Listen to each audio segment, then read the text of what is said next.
Funding for Yale Cancer Answers is provided by Smilow Cancer Hospital.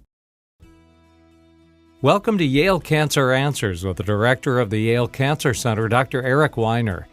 Yale Cancer Answers features conversations with oncologists and specialists who are on the forefront of the battle to fight cancer.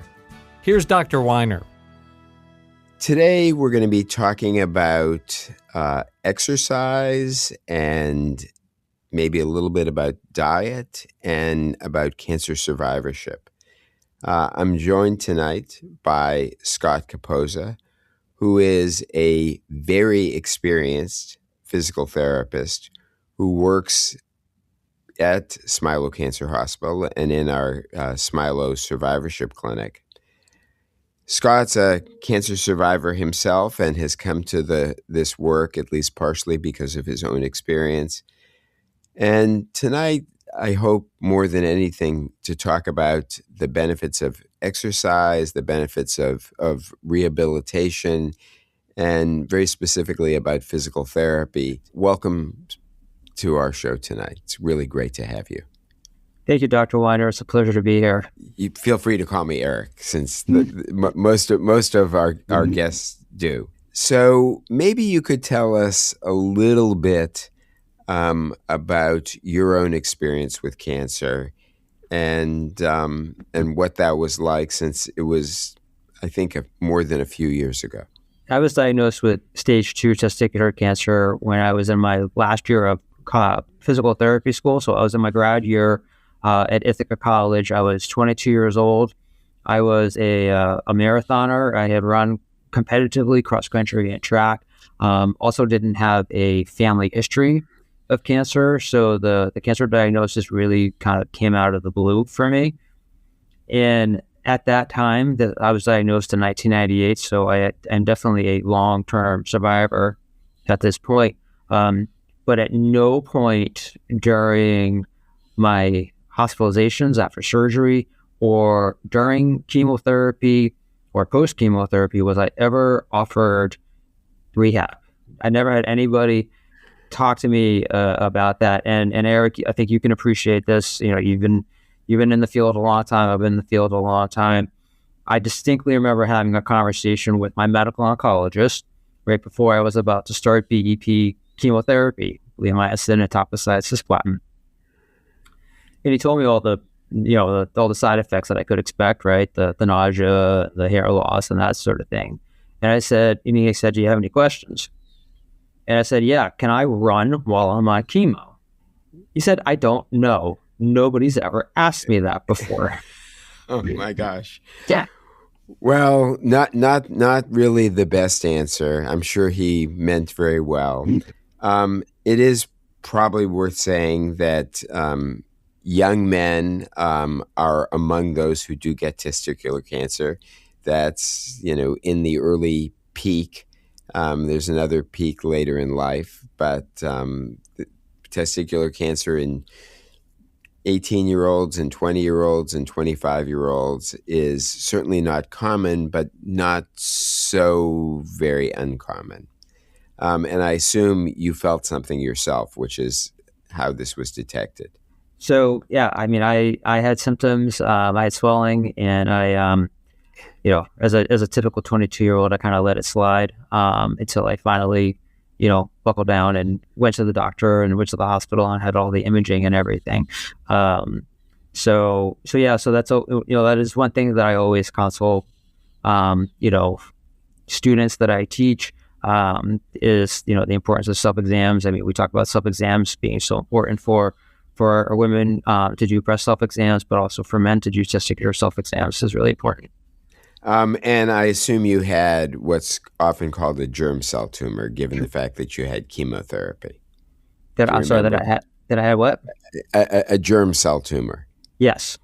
Yeah. Because testicular cancer comes in two varieties. There are, or actually more than that, but broadly divided into seminomas, where oftentimes we don't need to give chemotherapy, and then these germ cell tumors where we do.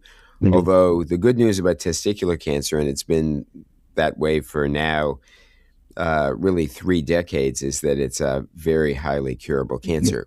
But you had chemotherapy that's a sort of knock you on your back kind of chemotherapy. It could not have been easy. And it's an interesting point that you just brought up there, Eric, that you said, yes, the cure rate is very, very high. It can be probably as high as 98, 90%, which is amazing. But in the middle of chemotherapy, that's definitely not easy. And then I definitely have struggled with some of these late effects.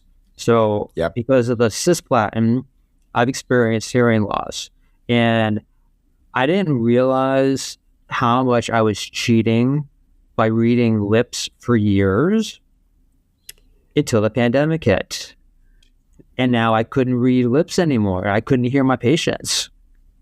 And so that's when I finally said, oh boy, yeah, this is real.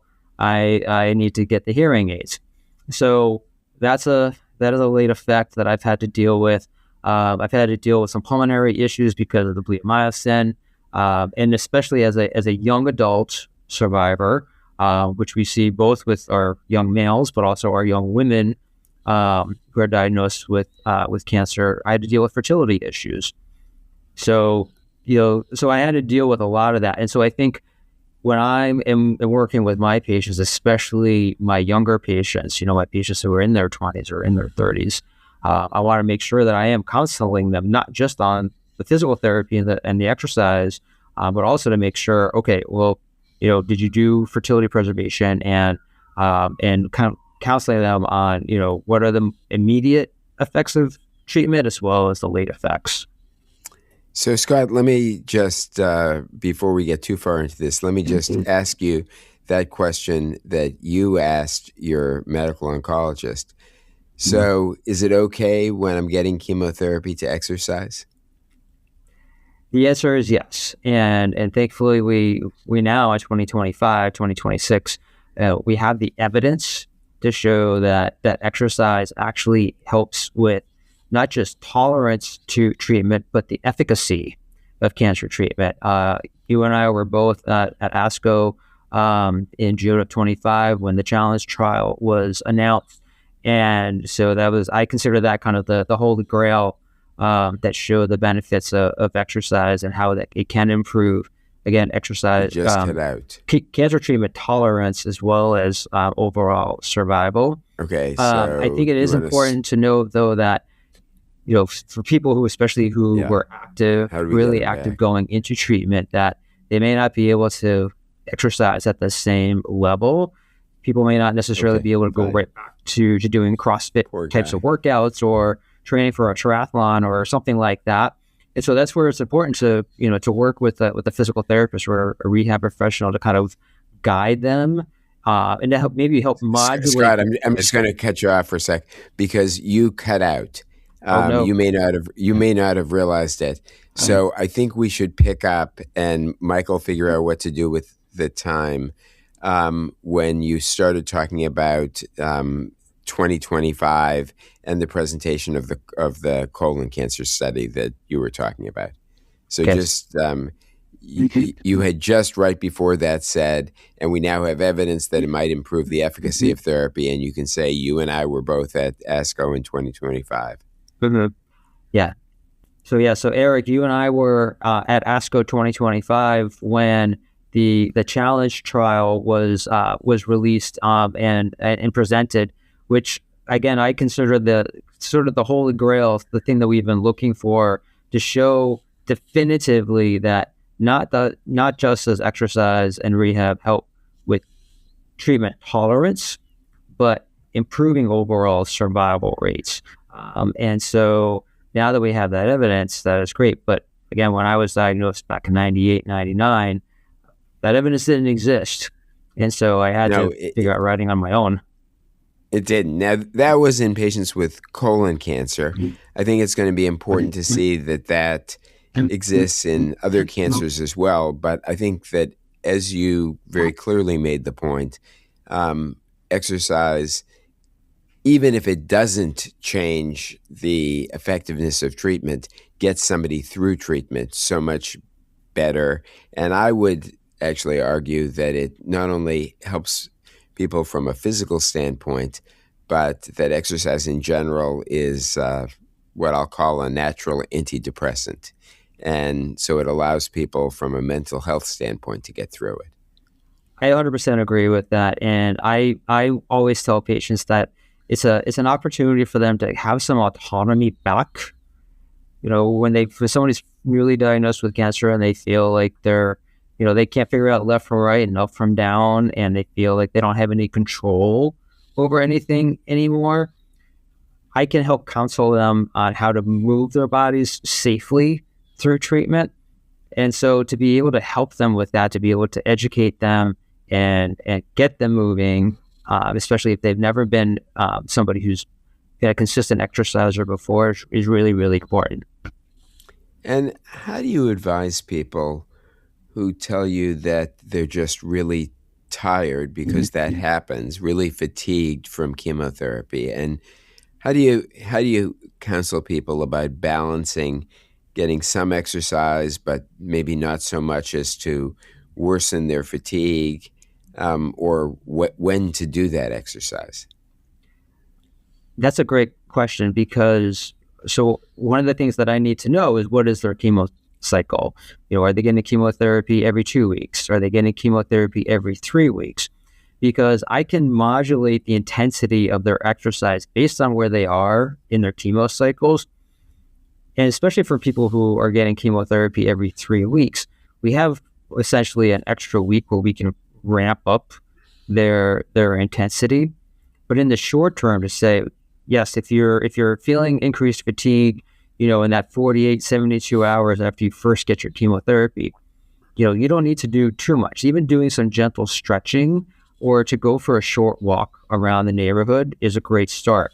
And I try to make the joke all the time with my patients that I was not a math major, I was a physical therapy major, to say that, instead of trying to do a 30-minute walk in the totality of 30 minutes together, if you break that up and say, well, can you do a 10-minute walk after breakfast? And then after you have lunch, can you do another 10-minute walk? And then maybe after dinner, can you do a third 10-minute walk? Well, that adds up to 30 total minutes of walking. So people say, oh, well, I can probably handle a 10-minute walk. And I said, great. If you can handle 3 10-minute walks, that might be more doable than trying to do 30 minutes straight up.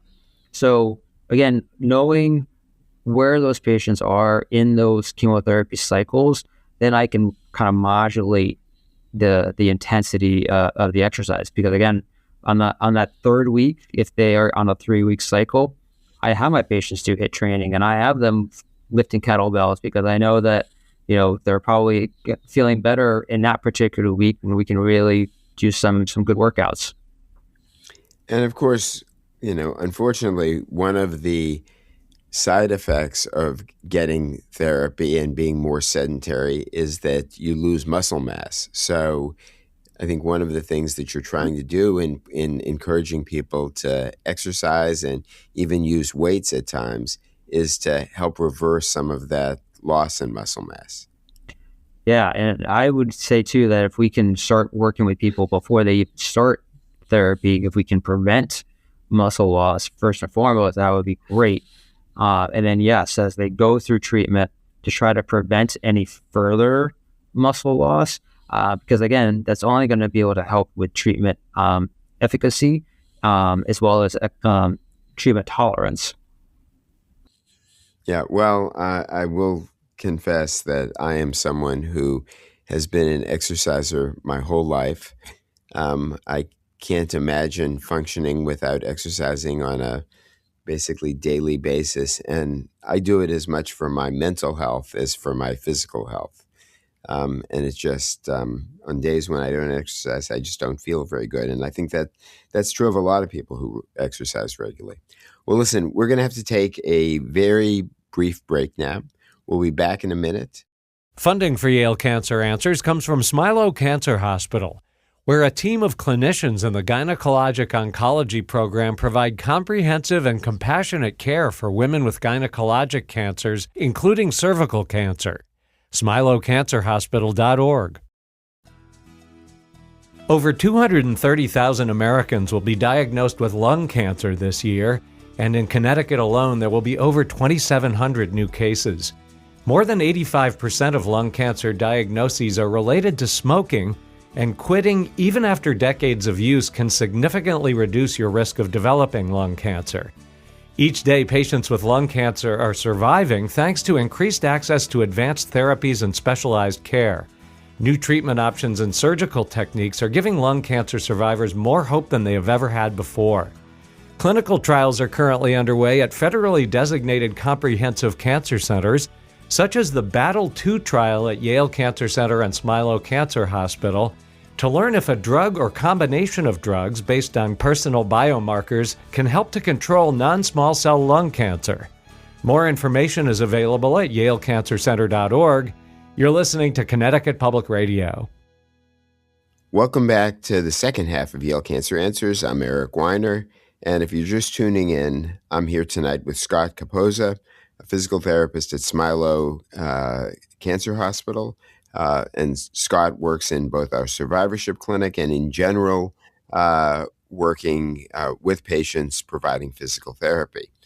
In the first half, we talked about some of the physical and psychological benefits associated with exercise, and we're going to move on. So, Scott, I want to ask you about some of the effects of exercise on problems like lymphedema or neuropathy. And we'll start with lymphedema, where for many, many years, it was thought that exercise would just worsen lymphedema. And then there were studies that came out that suggested that that wasn't the case. So what are your thoughts about lymphedema and the role of exercise in either preventing it or even treating it? Yeah, there's definitely a role now for exercise in helping with prevention of lymphedema. We actually have clinical practice guidelines for through the American Physical Therapy Association that shows that that exercise can help prevent lymphedema and also manage active cases of lymphedema. There was a great study that came all the way out back in 2009 that showed that supervised exercise, I want to emphasize supervised exercise, helps not start lymphedema, but it also can help control lymphedema when it's already onset.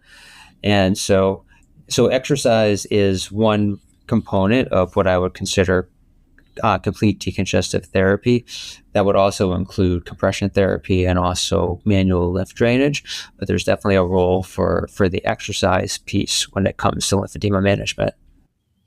And I think one of the things I just want to emphasize is your use of the word supervised. And I think for somebody who has established lymphedema, as opposed to someone who might be trying to prevent it, exercise there really does need to be supervised and with the involvement of a physical therapist.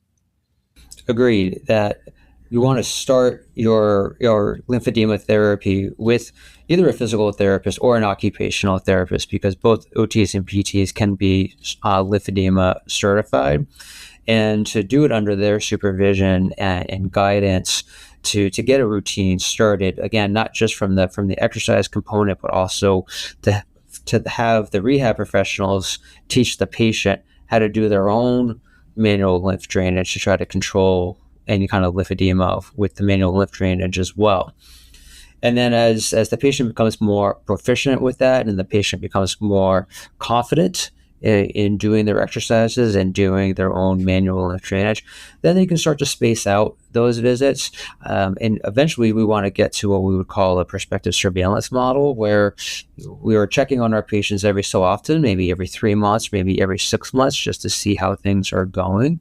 But ultimately we want patients to take over that responsibility so that they are doing their exercises and they're doing their lymphatic drainage on a daily basis, basically just like daily maintenance, just like you brush your teeth every day. Yeah, no, and I think that as a general rule, most of the people we take care of course, want to be independent. They don't want to have to be coming in, and whether it's seeing a doctor or seeing a physical therapist, they don't want to be doing these things on a weekly basis or more often. They want to lead their lives. And I think very much what we try to do is get people back to their normal lives. What about neuropathy? Is there a role for exercise in the management of neuropathy?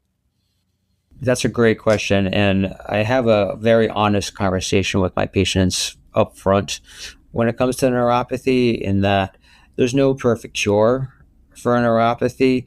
None of us have a perfect cure for it. And I don't have a magic wand that can just make it go away. However, from a rehab perspective, what I can do is assess your risk of falling.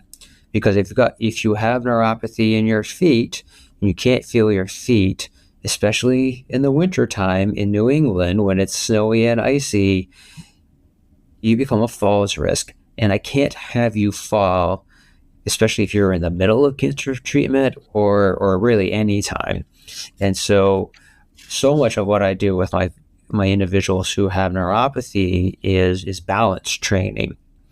And so we're working on getting stronger, working on balance reactions, challenging your balance reactions by having you stand on different pieces of foam and different, having you do different obstacle courses, and doing very specific exercises and manual techniques actually to your feet to try to help get some sensation back. But ultimately, I'm assessing your risk of falling. And if I can help prevent a fall because of the neuropathy, then that's my ultimate goal. Makes sense. Now, I realize that you are not a registered dietitian, but I'm sure patients talk to you about problems related to weight gain. Weight gain after cancer treatment is pretty common. And in fact, chemotherapy, if anything, tends to cause more weight gain than weight loss. What do you and your colleagues on the survivorship team tell patients about weight and how to avoid weight gain? Yeah, the concept of weight gain because of cancer treatments is very, very common. We see that very commonly in survivorship. And through the Smilow Survivorship Clinic, they are able to connect with a registered dietitian who is also board certified in oncology, to talk about healthy choices. And it's never about diets, and it's never about kind of supplements or those fad diets or anything like that. But it's really about healthy choices in portion control and also just timing of eating. So often our dietitians will find that people don't eat during the day because they're busy or they're trying to take care of their children or whatever it might be. And so they're kind of backloading all of their calories at the end of the day, before 2 hours or an hour before they go to bed. And so our dietitians are talking about the timing of eating and when are you eating, and trying to disperse your meals and your calories throughout the day versus trying to, having them backloaded at the end of the day. And I have patients who ask me too, in my physical therapy sessions, they'll ask me questions about, oh, I saw something on Instagram about this supplement. What do you think about it? And my first reaction always is, well, have you talked to both your oncologist and a registered dietitian about that? And to make sure that they are getting credible information from reliable sources. But weight gain from a physical therapy perspective is trying to find ways to engage that person in exercise. And so often, especially in long-term survivorship, when they're done with active treatment, at least when they're done with chemotherapy and radiation therapy, it's really a timing concern. I need to really listen to that patient and find out, what are the time constraints on that patient? Are they back to work full time? Again, do they have kids that they have to get to soccer practice, or they have to get to hockey practice or something like that? My kids, thankfully, I never got them into hockey because I didn't want to go to the ice rink at 5 a.m. Yeah. So I avoid that. But for the parents who have a kid who's in hockey, okay, you have to bring them to the ice at 5 a.m. Well, maybe at that time that's when you try to go for a walk around the parking lot or the area while that child is at hockey practice. I know for me, my kids play soccer, so that's an after school afternoon practice, and so I will get to the soccer field, but then I'll go for a hike while my kid is at practice. So that way, that's how I sneak my exercise in. So I use kids' practices as an opportunity for people to get those walks in or to get those hikes in, something like that. I also need to find out Exercise for the kid and exercise for the parent at the same time. Absolutely. No, I think that makes sense. In terms of supplements, patients, of course, talk to me and my colleagues about this all the time. And I generally tell people that there's nothing that substitutes for a well-balanced diet, and that the most important thing in terms of maintaining one's nutrition is to eat healthful foods. I think one of the fears sometimes when people are trying to lose weight, and particularly if they're trying to lose weight rapidly, is that they sometimes skimp on the foods that, in fact, make us healthier and stronger. Yeah, So, and I just had the conversation this morning with somebody in our survivorship clinic where they were concerned about sugar. And they said, well, I've been limiting the amount of fruit that I eat because of sugar. And I said, well, first of all, you're going to talk with our dietitian in a few minutes, but I know that fruits and vegetables have antioxidants, and they're high in fiber. So those are things that your body does need. And so, to figure out, okay, well, can you have some blueberries and some strawberries with your low-fat yogurt so that way you're getting your protein in? Those are opportunities, again, from an educational perspective, to educate patients that they do need those good sugars, so to speak, to make sure that they're living a healthy lifestyle.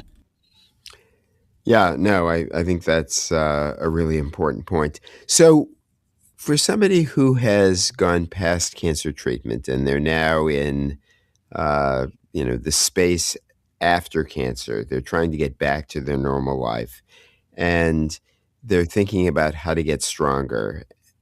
How do you counsel someone who's just never exercised, is a little fearful of exercising, and you really just want them to begin to move a little bit more?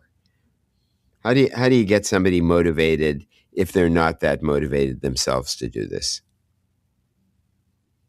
I have to really listen to the patient and find out what's important to them. So, for example, somebody who's never exercised before, but they want to they're watching their grandchild. For example, this patient is taking care of their 2-year-old grandchild, and they say to me, "I have a hard time getting up and down from the floor with my grandchild to play with them, or to be able to pick them up and to get them on the changing table." Okay, that's what we can work on. We can work on strengthening exercises so that it's easier for you to get up and down from the floor, and it's easier for you to pick up that 2-year-old and to get them onto the changing table.